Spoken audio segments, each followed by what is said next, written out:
Good afternoon to all of you. आज हम आपके लिए एक और वीडियो फिजिक्स में लेके आए हैं और आज की जो वीडियो है वो बहुत ही ज़्यादा इम्पोर्टेंट होने वाली है। और आज का हमारा टॉपिक है गॉस की प्रमेय। गॉस की प्रमेय ये क्वेश्चन बहुत इम्पोर्टेंट है बोर्ड परीक्षा की दृष्टि से, और ये बहुत ज़्यादा अक्सर बोर्ड में पूछा जाता है कि गॉस की प्रमेय कैसे कहते हैं तथा इसे सिद्ध कीजिए। गॉस की प्रमेय के अनुप्रयोग हैं वो भी बहुत ज़्यादा इम्पोर्टेंट हैं, तो ये बहुत ज़्यादा एग्जाम में पूछे जाते हैं। तो आइए आज हम अपना टॉपिक सीधे शुरू करते हैं कि गॉस की प्रमेय किसे कहते हैं। आइए हम समझते हैं फिर। तो दोस्तों देखिए, गॉस की प्रमेय, तो गॉस की प्रमेय हम किसे कहते हैं। तो सबसे पहले हम ये समझते हैं कि गॉस थे, उनका पूरा नाम क्या था। तो जो गॉस का जो पूरा नाम था वो था कार्ल फ्रेडरिच गॉस। दोस्तों जो गॉस का जो पूरा नाम था वो था कार्ल फ्रेडरिच गॉस। तो कार्ल फ्रेडरिच गॉस ने किसी बंद गॉसियन पृष्ठ के अंदर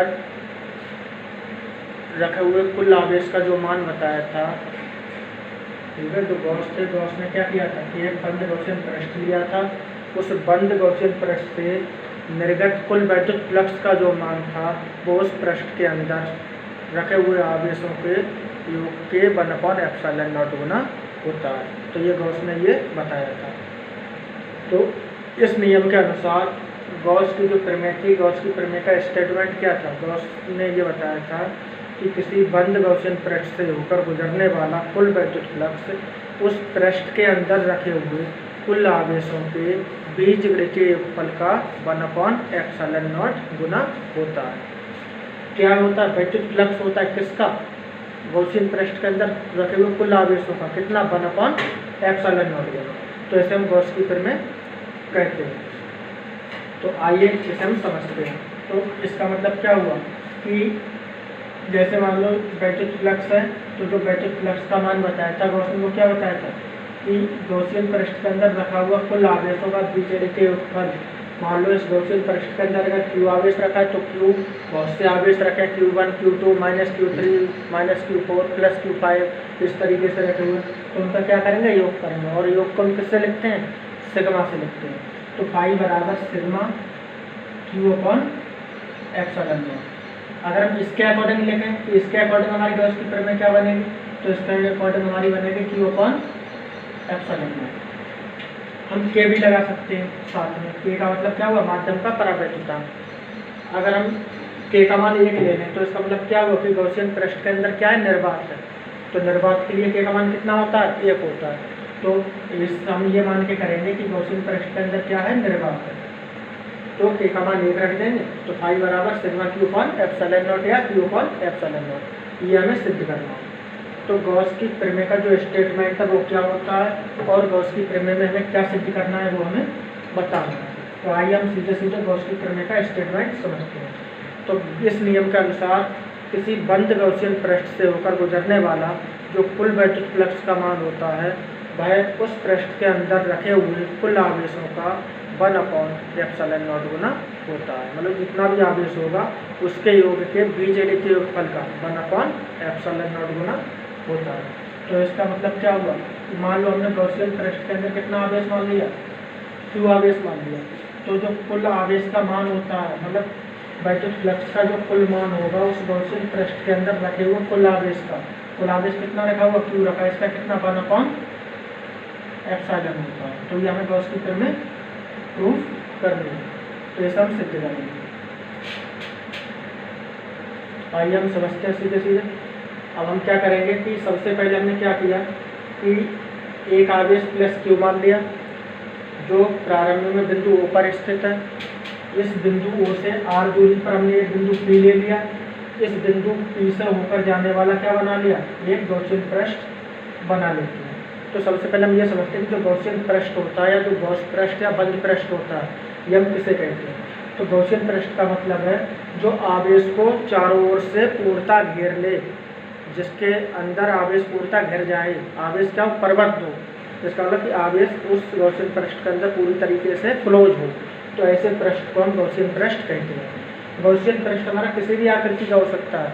स्फीयर हो सकता है, गोलाकार हो सकता है, सर्कुलर हो सकता है, वृत्त, रेक्टेंगुलर हो सकता है, स्क्वायर हो सकता है, सिलेंड्रिकल हो सकता है, किसी भी प्रकृति का या किसी भी आकृति का गॉसियन पृष्ठ हो सकता है। तो हमने क्या किया दोस्तों कि हमने एक आवेश प्लस क्यू लिया है, इस आवेश को बिंदु ऊपर रखा है, इस बिंदु O से r दूरी पर एक हमने बिंदु P ले लिया, इस बिंदु P से होकर जाने वाला एक गॉसियन पृष्ठ बना लेते हैं और इस बिंदु P पर अब हम देखेंगे कि हमने पढ़ा था कि बिंदु आवेश के कारण हमने एक प्लस क्यू आवेश लिया था और प्लस क्यू आवेश के कारण r दूरी पर अगर हम एक बिंदु P ले लें तो इस बिंदु P पर प्लस क्यू आवेश के कारण जो वैद्युत क्षेत्र की दिशा होती है वो बिंदु P में बाहर की ओर होती है। तो इसका मतलब है कि जो प्लस क्यू आवेश के कारण इस बिंदु P पर जो वैद्युत क्षेत्र की दिशा होगी वो बिंदु P में बाहर की ओर। इसके बाद हमने एक चीज़ आपको और बताई थी, जो तल के क्षेत्रफल की दिशा होती है, अगर मान लो हमारा तल इस तरीके से रखा हुआ विद्युत क्षेत्र में, तो जो तल के क्षेत्रफल की दिशा होती है वो हमेशा तल के लंबवत होती है, डी ए वेक्टर। अगर मान लो हमने तल को इस तरीके से रख दिया तो क्षेत्रफल की दिशा ऐसी हो जाएगी, अगर हमने तल को इस तरीके से रख दिया तो क्षेत्रफल की दिशा ऐसी हो जाएगी। जो तल के क्षेत्रफल की दिशा होती है वो हमेशा तल के लंबवत होती है इस तरीके से। तो यहाँ पर हमने क्या किया, जो तल हमारा रखा हुआ है ये रखा हुआ है, इसका क्षेत्रफल कितना है, डी ए है। तो इस तल के क्षेत्रफल की जो दिशा होगी वो डी ए वेक्टर ये चित्र में दर्शाया गया है। ई वेक्टर तथा डी ए वेक्टर के बीच कोण थीटा है, जो तल है वो हमारा थीटा कोण पर विद्युत क्षेत्र में रखा हुआ है। अब हमें करना क्या है कि हमें कुल वैद्युत फ्लक्स निकालना है कि इस गॉसियन पृष्ठ से कुल कितना वैद्युत फ्लक्स पास होगा। तो वैद्युत फ्लक्स पहले आप समझ लीजिए कि वैद्युत फ्लक्स किसे कहते हैं, उसके बाद हम सीधे सीधे गॉस की तरह प्रूफ करेंगे। तो वैद्युत फ्लक्स का मतलब हुआ कि वैद्युत क्षेत्र में, जैसे मान लो हमने ये कोई वैद्युत क्षेत्र है, इस वैद्युत क्षेत्र में हमने कोई तल रख दिया, ठीक है, ये हमारा क्या है, डी ए क्षेत्रफल का कोई तल है, डी ए क्षेत्रफल का कोई तल है। अब इस तल से कितना वैद्युत फ्लक्स अर्थात कितनी वैद्युत क्षेत्र रेखाएं या वैद्युत बल रेखाएं पास हो रही है, गुजर रही है, तो उन वैद्युत क्षेत्र रेखाओं या वैद्युत बल रेखाओं की कुल संख्या को वैद्युत फ्लक्स कहा जाता है।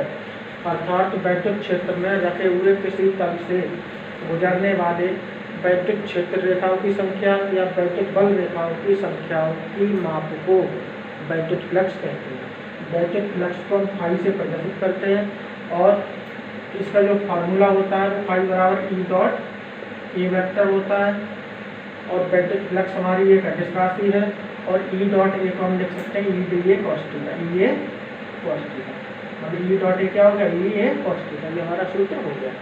अब इसके बाद हम सीधे सीधे पहुँचते हैं कि वैद्युत गॉस की किरणें किसे कहते हैं।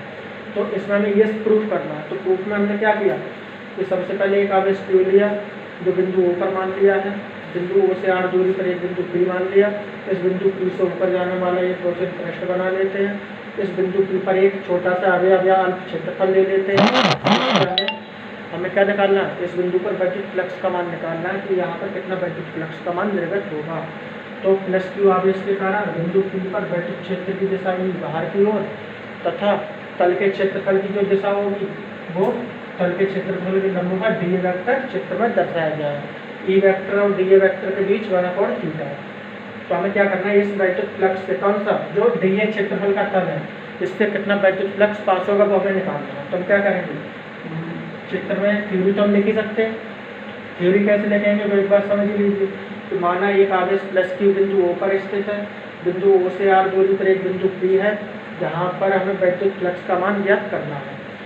अब बिंदु P पर एक छोटा सा, इस गॉसियन पृष्ठ पे एक छोटा सा भाग ले लेते हैं क्षेत्रफल, ठीक है, जिसके कारण वैद्युत क्षेत्र की दिशा ई वेक्टर तथा डी ए वेक्टर के बीच बना कोण थीटा है। ये हम थ्योरी अपनी अकॉर्डिंग लिख सकते हैं। तो हमें क्या करना है, इस डी ए क्षेत्रफल से कितना वैद्युत फ्लक्स पास होगा, क्योंकि क्षेत्रफल हमारा छोटा है, कम है, तो वैद्युत फ्लक्स भी कम पास होगा। तो हम क्या करेंगे, इस डी ए क्षेत्रफल से गुजरने वाला कुल वैद्युत फ्लक्स तो क्या लिखेंगे, डी फाई, और डी फाई बराबर क्या लिखेंगे, E vector dot D A vector, क्योंकि हमें इस क्षेत्रफल से निकालना है जो अल्प क्षेत्रफल मान लिया डी ए, इससे कितना वैद्युत फ्लक्स पास होगा। तो डी फाई बराबर कितना आ जाएगा, डी फाई बराबर, अब इसे E vector dot D A vector क्या लिख सकते हैं, E D A cos theta, क्योंकि इन दोनों के बीच कोण कितना है, थीटा है, तो ये थीटा हो गया। ये समीकरण नंबर कितनी हो गई, अब हमें इस पूरे गॉसियन पृष्ठ से निकालना है, तो हम क्या करेंगे, इस समीकरण 1 का समाकलन कर देंगे। तो समाकलन करेंगे तो क्या होगा, हमारा कुल वैद्युत फ्लक्स निकल आएगा। तो क्या करेंगे, अतः संपूर्ण गॉसियन पृष्ठ से, अतः संपूर्ण गॉसियन पृष्ठ से गुजरने वाला कुल वैद्युत फ्लक्स, कुल वैद्युत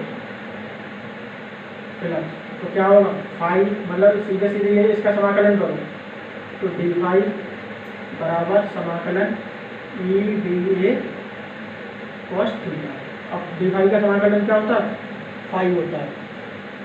इसमें हम क्या करेंगे, ई का मान रख दो, ई बिंदु आवेश के कारण वैद्युत क्षेत्र की तीव्रता कितनी है, तो इसका मान रख दो। तो इसका जो मान होता है, ई का मान होता है वो 1/4πε0 into Q upon are square और डी ए कॉस थीटा। इसमें जो 1/4πε0 इंटू क्यू, इसको हम बाहर निकाल सकते हैं, तो कितना आएगा, फाई बराबर 1/4πε0 इंटू क्यू, अंदर क्या बचेगा, अंदर बचेगा d A cos theta upon are square. इतना आ गया दोस्तों। अब ये देखिए, यहाँ से अगर हम ध्यान से देखेंगे, यहाँ तक आ गया समझ में, ठीक है, कोई बात नहीं। अब जो कैसे आगे हम करेंगे, ऊपर का हम मिटा दे रहे हैं। तो अब हमने कहाँ तक निकाल लिया, कि फाई बराबर 1/4πε0 क्यू इंटू समाकलन d A cos theta upon are square. दोस्तों हमने आपके लिए बताया था कि जो d A cos theta upon are square, ये किसका मान होता है, डी ओमेगा का, अर्थात घन कोण का मान होता है। अर्थात यहाँ पर जो हमारा कोण बनेगा वो कितना बनेगा, डी ओमेगा। तो ये हमारे जो मान होगा वो हमारे डी ओमेगा का हो जाएगा। तो फाई बराबर यहाँ से क्या लिख सकते हैं, 1/4πε0 इंटू क्यू, और ये जो मान हो गया हमारा पूरा कौन सा, ये d A cos theta upon are square, ये हमारा हो गया डी ओमेगा का मान। अब समाकलन डी ओमेगा का मान कितना होता है, 4π होता है, तो 1/4πε0 इंटू क्यू, और इस पूरे का जो मान होता है समाकलन डी ओमेगा का मान होता है वो 4π होता है। 4π से 4π कैंसिल, तो फाई बराबर क्यू अपॉन एप्सिलॉन। तो यही हमें सिद्ध करना था कि गॉस के प्रमेय में क्या सिद्ध करना था, कि गॉसियन पृष्ठ के अंदर जितना आवेश रखा है वह आवेश 1/ε0 गुना होता है। तो ये हमारा फाई बराबर क्यू अपॉन एप्सिलॉन नॉट आ गया। अब हम यदि ये मान लें कि गॉसियन पृष्ठ के अंदर बहुत से आवेश रखे हुए हैं, जैसे Q1, Q2, Q3, Q4 और Q1, मतलब बहुत से आवेश रखे हैं, तब हमारी गॉस की प्रमेय क्या बनेगी।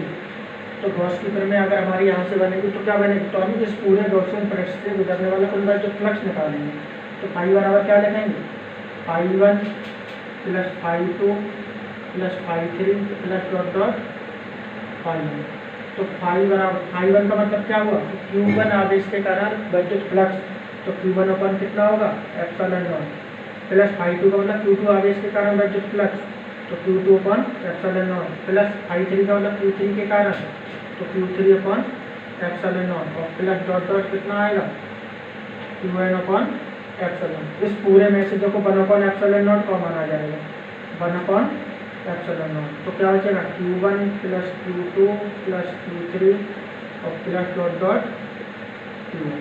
दोस्तों ये हमारा क्या होगा, योगफल हो रहा, आवेशों का योग हो रहा, तो योग कब लिखते हैं, सिग्मा से। तो फाई बराबर इसे हम सिग्मा क्यू लिख सकते हैं, सिग्मा क्यू अपॉन एप्सिलॉन। तो इस तरीके से हम गॉस की प्रमेय को सिद्ध कर सकते हैं। या तो फाई बराबर क्यू अपॉन एप्सिलॉन नॉट, जब हम गॉसियन पृष्ठ के अंदर एक आवेश मानेंगे, यदि हम बहुत से आवेश मानेंगे तो फाई बराबर sigma Q upon epsilon not. तो इस तरीके से हम गॉस की प्रमेय को सिद्ध कर सकते हैं। और दोस्तों हमें उम्मीद है कि ये गॉस की प्रमेय आपको बहुत ही अच्छे से समझ में आ गई होगी और 100% समझ में आया होगा। तो इस तरीके से हम गॉस की प्रमेय को बहुत ही आसानी से और इजीली से सिद्ध कर सकते हैं। और अंत में हमारी वीडियो को लाइक करना और सब्सक्राइब करना ना भूलें, और अंत में हमें अपने कमेंट लिखकर बताएं कि हमारी वीडियो आपको कैसी लगी। Thank you, best of luck.